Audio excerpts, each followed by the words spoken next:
Definite గా వద్దు అని చెప్పినాం, అడ్డగించే ప్రయత్నం చేస్తాం. దీనికి ఒక ప్రజా ఉద్యమానికి శ్రీకారం చుడతాం. ఓకే, థ్యాంక్ యూ మల్లా యాదవ్ గారు. ఒకసారి all India forward block convener Ambati Jyothi Reddy గారు ఉన్నారు, ఆయనతో మాట్లాడదాం.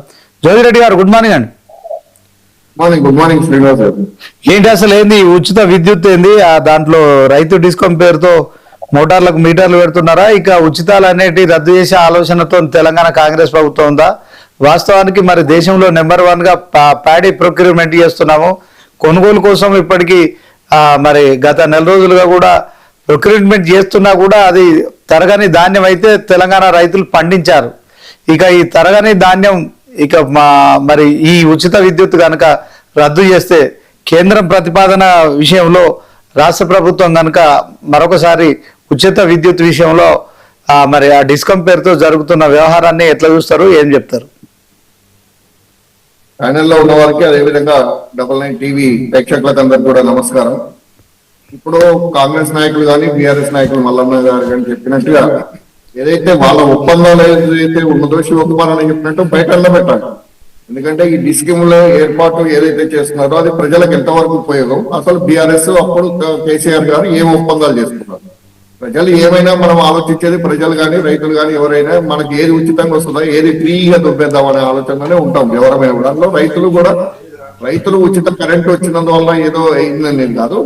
యాక్చువల్ గా వాటర్ సోర్సెస్ అనేది కొద్దిగా రైనీ సీజన్ వల్ల బాగా పెరిగిన, క్లైమేటికల్ గా పెరిగిన మాట వాస్తవం. దాంతో ఏమైంది, బోర్లలో బావుల కింద ఉన్న వాళ్ళందరూ కూడా కరెంట్ వాడుకున్నప్పుడు అది ఉచిత కరెంట్. ఇంతకు ముందు ఎన్టీ రామారావు గారు ఉన్నప్పుడు 50 రూపాయలు హెచ్పీకి పెట్టుకున్నారు, ఎన్టీ రామారావు గారు పెట్టిన సిస్టమ్. తర్వాత మెల్లమెల్లగా వచ్చేసి దాన్ని కేసీఆర్ గారు వచ్చిన తర్వాత టోటల్ గా ఉచితం అనేది చేయడం జరిగింది. దీంట్లో ఇండస్ట్రీస్ కి గమనించినప్పుడు ఇండస్ట్రీస్ కి ఇచ్చిన సబ్సిడీస్ కి చూసుకుంటే ఇది ఒక పెద్ద లెక్క కాదు రైతులకు ఇచ్చేది. అదే విధంగా ఇలా ప్యాడీ ప్రొక్యూర్మెంట్ అంటున్నారు. ఇలా బీఆర్ఎస్ కావచ్చు తెలంగాణ వచ్చిన కారణం రైతులు దోచుకున్న విధానం చూసినప్పుడు ఫస్ట్ నుంచి మేము ఒకటే చెప్తున్నాం, ఆ 9.5 సంవత్సరాలు కావచ్చు, ఈ 2.5 సంవత్సరాలు కావచ్చు, ఈ రైతు లో పంట పండించి రైతు సుఖపడ్డది ఎక్కడా లేదు. ఇలా ఉచిత కరెంట్ ఇచ్చినా ఏది ఇచ్చినా ఏం జరిగినా కూడా ఇంకో రకంగా దోచుకుంటున్నారు. అది గవర్నమెంట్ కి పోతుందా, లేకపోతే ప్రజా వీళ్ళ నాయకులకు పోతుందా, లేకపోతే రైస్ మిల్లర్స్ కి పోతుందా అని మనం ఆలోచిస్తే ఆ రోజు నుంచి ఈ రోజు వరకు కూడా క్వింటాల్ కి 8 కిలోల నుంచి వెళ్ళి 10 కిలోలు 12 కిలోలు కట్ చేసిన సందర్భాలను మనం చూస్తూనే ఉన్నాం. ఇప్పుడు కూడా జరుగుతున్నది కూడా అదే.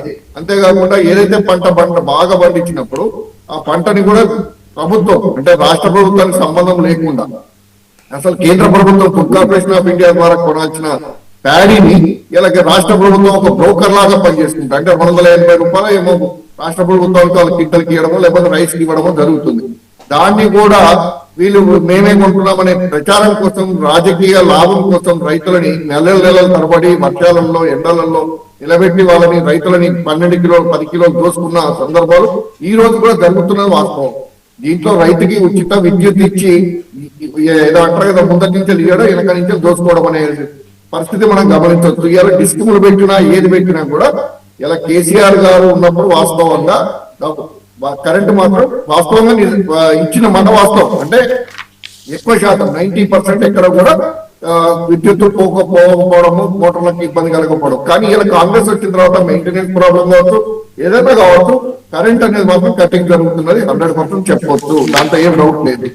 దీనివల్ల రైతుకి లాభ నష్టాలలో గమనించినప్పుడు ఇలా కాళేశ్వరం ప్రాజెక్టు ఇలా ఏదైతే ఉందో దాన్ని పక్కకు పెట్టేసాడు. దాన్ని పక్కకు పెట్టడం వల్ల ఇలా ప్రాజెక్ట్ నుంచి వాటర్ సోర్సెస్ అనేది తగ్గిపోయి ఇలా మెయిన్ గ్రౌండ్ వాటర్ అనేది తగ్గిపోయిన మాట వాస్తవం. ఇలా ప్రాజెక్ట్ అక్కడ పెండింగ్ పెట్టిండ్రు, లక్షల కోట్ల రూపాయలు పెట్టి, వేల కోట్ల రూపాయలు పెట్టి. అదే విధంగా ఇలా గ్రౌండ్ వాటర్ తగ్గిపోవడం వల్ల ఇలా చూడండి, మీరు ఈ సంవత్సరం గమనించినట్టయితే ఏప్రిల్ మేలో మనకి తుఫాన్లు కానీ వర్షాలు కానీ బాగా తక్కువ. మొన్న ఒక 2-3 తప్ప మీకు హైదరాబాద్ లో పడుతున్నట్టున్నది శ్రీనివాస్ గారు. హైదరాబాద్ లో వర్షం చూసేసి మొత్తం దేశం మొత్తం పడుతుంది అనుకోవడం తప్పు. ఇలా ఎక్కడ చూసినా కూడా వర్షం అనేది బాగా తగ్గిపోయింది. దానివల్ల ఏమైందంటే క్రాప్ అనేది కొద్దిగా పెరిగింది. ఎందుకంటే జనరల్ గా యాసంగి పంటప్పుడు వర్షాలతో లేకపోతే గాలి దుమారాలతో పంట డ్యామేజ్ అయ్యేది ఎక్కువ. కానీ ఈసారి ఆ డ్యామేజ్ అనేది లేదు. కానీ దానికి తగ్గట్టుగా ఇవాళ ప్రభుత్వం ఏర్పాట్లలో ఎవరైతే మంత్రి గారు ఉన్నారో ఉత్తమ్ కుమార్ రెడ్డి గారు ఏసీ రూమ్ నుంచి బయటకు రాక అక్కడి నుంచే టీవీలో మీడియాలో చెప్పుకుంటూ పోవడమే తప్ప వాస్తవంగా జరిగిన మాట ఏదైతే కల్లాలలో వడ్లని ఇంకొక వారం రోజులైతే కంప్లీట్ అయితే కావచ్చు, కానీ దానివల్ల రైతులకు అలా నిలబడించాలి, ఎంత నష్టపోయిందని కూడా ఎవరు ఆలోచించే పరిస్థితి కనపడలేదు. ఇలా ఉచిత కరెంట్ అనేది 100% రైతుకు మాట ఇచ్చినారు, ఆ మాట మీద కట్టుబడి పనిచేయాల్సిందే. బీజేపీ ప్రభుత్వం ఆదానికి అంబానీకి అమ్ముకోవడం కోసం, ఆదాని ప్రాజెక్టుల కోసం ఇలా ఉచిత కరెంట్ అనేది ఇచ్చేసే ప్రయత్నం చేస్తుంది. ఆ ఒప్పందాలు బీఆర్ఎస్ చేసిందా కాంగ్రెస్ చేసిందా అనేది బయటకు రావాల్సిన అవసరం ఉన్నది. ఇలా ప్రజలకు ఆన్సర్ చెప్పాల్సిన అవసరం ఉన్నది.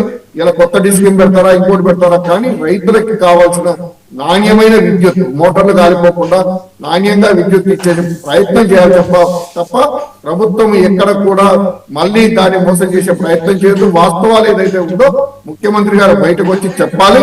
ఇలా డిస్కీమ్ ఏర్పాటు చేసి రైతులకు స్పెషల్ గా డిస్కీమ్ పెట్టడం ఏంటి, దీనివల్ల ఏంటి లాభం అనేది కంపల్సరిగా చెప్పాల్సిన బాధ్యత ముఖ్యమంత్రి గారికి ఉన్నది. శివకుమార్ దాని మీద కాన్సన్ట్రేట్ చేసి ఏదైతే విద్యుత్ వాళ్ళు ఒప్పందాలు చేస్తున్నారో చెప్పడం కాదు, మల్లన్న గారు అడిగినట్టుగా దాన్ని 100% డాక్యుమెంటేషన్ రూపంలో బయటకు తీసుకొచ్చేస్తే ప్రజలు కూడా అర్థం చేసుకుంటారు, మల్లన్నలు కూడా అర్థం చేసుకుంటారు. తప్ప ఇవాళ ప్రభుత్వం ఏదైతే ఉందో నిజంగా చెప్పాలి అంటే ఎక్కడి నుంచి కేసీఆర్ గారు తెచ్చిండ్రో, ఎంత అప్పులు చేసిండ్రో పక్కన పెడితే నాణ్యమైన విద్యుత్ మాత్రం ఇవ్వడం జరిగింది. కానీ ఇవాళ నాణ్యమైన విద్యుత్ అంటే విద్యుత్ వస్తుంది, వచ్చినప్పుడు పర్ఫెక్ట్ గా ఉంటుంది, కానీ ఇవాళ కట్టింగ్ అనేది జరుగుతున్నది. ఇవాళ వర్షాలు తక్కువైపోయినాయి. తర్వాత యాసంగి పంట గారికి వచ్చినప్పటికీ నీళ్లు కాళేశ్వరం ప్రాజెక్ట్ నుంచి కావచ్చు, మిగతా ప్రాజెక్టుల నుంచి నీళ్ళు రాకపోవడం, చెరువులలో నీళ్ళు లేకపోవడం ఇవన్నీ జరిగిన మాట వాస్తవం. సో దాన్ని దృష్టిలో పెట్టుకుని ప్రభుత్వం చర్యలు చేపట్టాలి. ఇలా ఉచిత విద్యుత్ అనేది పోతానికి కారణం బీజేపీ అవుతుంది. కేంద్ర ప్రభుత్వం యొక్క విధానాలు మనం ఎండగట్టాలి. ఎందుకంటే ఇంతకుముందు బీజేపీ మేము ఉచితాలకు వ్యతిరేకం, మేము ఏ సబ్సిడీలు ఇయ్యం, ఓన్లీ ఆదానికి మాత్రమే సబ్సిడీలు ఇస్తాం. బీజేపీ ఇలా మనం గమనిస్తే వెస్ట్ బెంగాల్ లో ఎన్ని ఉచితాలు ఇస్తుందో మనం గమనించవచ్చు. అన్ని ఫ్రీ ఫ్రీ ఫ్రీ అని చెప్పుకుంటేనే ఇలా ప్రభుత్వాలు ఏర్పడి వాళ్ళు ఎంతకైనా దిగజారుతున్నారు. అదేవిధంగా ఇలా మన తెలంగాణకు వచ్చినప్పుడు ప్రొక్యూర్మెంట్ లో బీఆర్ఎస్ కావచ్చు, కాంగ్రెస్ కావచ్చు, ఫస్ట్ నుంచి కూడా మేము ఒప్పుకుంటున్నాం. ఫుడ్ కార్పొరేషన్ ఆఫ్ ఇండియా అనేది ఎంఎస్పీ రేట్ అనేది సెంట్రల్ గవర్నమెంట్ ఫిక్స్ చేసేది.